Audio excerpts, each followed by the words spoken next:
احسن صاحب، تو جو دس آپ از کی جماعت کے اوپر الزام یہ آتا ہے کہ آپ لوگوں نے 36 ترامیم تجویز کی، اس لیے کہ آپ چاہتے تھے کہ جتنے کرپشن کے کیس کھلے ہوئے ہیں آپ سب کو اس میں سے دیکھیے خلاصی مل ہمارا جائے۔ اسٹیٹڈ پوزیشن یہ تھی کہ نیب کے قوانین میں وہ ترامیم ہونی چاہیے جن کی سپریم کورٹ نے یا ہائی کورٹ نے نشاندہی کی ہوئی ہے۔ وہ تمام شکیں جو پاکستان کے آئین اور مروجہ قانون سے کانفلکٹ رکھتی ہیں ان کو آپ ٹھیک کر دیں، ہارمونائز کریں نا، نیب کے قانون کو پاکستان کا جو لا ہے اس سے ہارمونائز کریں، اور جہاں جہاں سپریم کورٹ اور ہائی کورٹ نے یا فیڈرل شریعت کورٹ نے آبزرویشن دی ہے کہ یہ شک غیر قانونی ہے یا غیر اسلامی ہے، اس کو آپ ٹھیک کر دیں۔ ہم نے اپنے پاس سے کچھ نہیں مانگا۔ اور میں آپ کو ایک اور بات بتاؤں، یہ جب اتنا کہانی بنی ہے نا، اس وقت صرف ہم ہی نہیں تھے انٹرسٹڈ نیب کے قانون کو ٹھیک کرنے میں، وہ لوگ بھی تھے جن کے پاس بزنس مین جا کے روتے ہیں، ان کی بھی خواہش تھی۔ اور یہ جو موو تھی یہ ایک سب کے پھر مشاورت سے کہ اس کو ٹھیک کریں، ملک کی انویسٹمنٹ کلائمیٹ خراب ہو رہی ہے اور پرائیویٹ سر، یہ سیکٹر جو ٹھیک آپ نہیں۔ نے اشارے ایک اب کنائے میں سن لیں، بات اب کی، سن اس لیں، میں تھوڑی سی وضاحت ہو ہوا جائے۔ یہ جو آرڈیننس آیا تھا وہ 4 تجاویز بزنس مین کو پروٹیکٹ کرنے والا، وہ اس طرف سے آیا تھا، اس یعنی میں آپ کوارٹر سے سے، کہوں نا، جب فیٹ ایف وہ میٹنگ میں جب آپ جا کے ہوا ملتے تھے۔ یہ کہ وہ جو اسپیکر کے گھر میٹنگز تھیں وہاں پہ اسٹیک ہولڈرز کی بھی تجاویز آئیں اور ایک کنسنسس کے اوپر سب اتفاق کر گئے۔ لیکن وہ 35 جب نہیں تھی نہیں تجاویز۔ نہیں وہ جب کنسنسس پرائم منسٹر کے اور شہزاد اکبر کے پاس کیا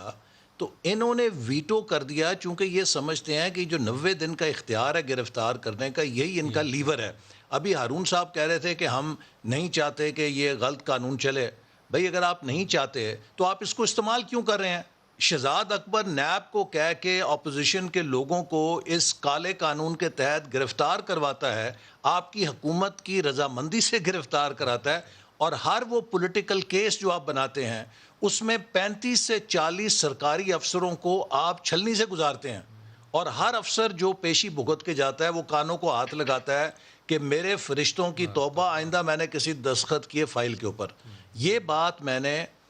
اب میں آپ سے تھوڑی اور کر دیتا ہوں، ہماری حکومت جب ختم ہو رہی تھی تو ایک بڑی طاقتور شخصیت کو ان کے سامنے کہی تھی کہ ہماری حکومت کا تو بندوبست آپ نے کر دیا ہے، یہ نیب اور سپریم کورٹ اور یہ سارا لگا کے، لیکن میری بات اب آپ نوٹ کر لیں کہ اب پاکستان میں کوئی حکومت چل نہیں سکتی اس انتظامی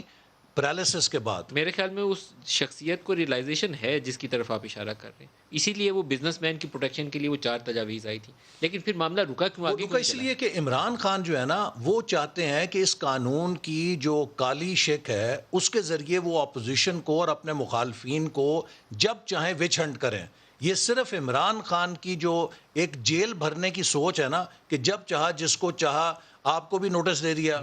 اگر آپ ایف آئی اے کے قابو نہیں آئیں گے تو کوئی ایک بندہ جو ہے کالے، اب دیکھیں میرے اوپر جو کیس بنا، آپ کو خوشی ہے کہ حیرانی ہوگی، ایک پنڈی کا ایک ایسا اخبار ہے کہ جس کا کبھی آپ نے نام ہی نہیں سنا ہوگا، اس میں ایک فرضی سٹوری چھپوائی کہ جی بارڈر سے 800 میٹر دور یہ پروجیکٹ لگا ہے اور اس پہ 6 ارب روپے خرچ ہو گئے ہیں، جبکہ 2.9 بلین اس کی ٹوٹل کاسٹ ہے اور 2.5 ارب اس کے اوپر خرچ ہوا ابھی تک۔ وہ بوگس خبر پہ نیب نے پریس ریلیز جاری کی کہ چیئرمین نیب نے اس کا نوٹس لے لیا اور انکوائری شروع کر دی ہے۔ اس طرح تو یہ کام کرتے ہیں۔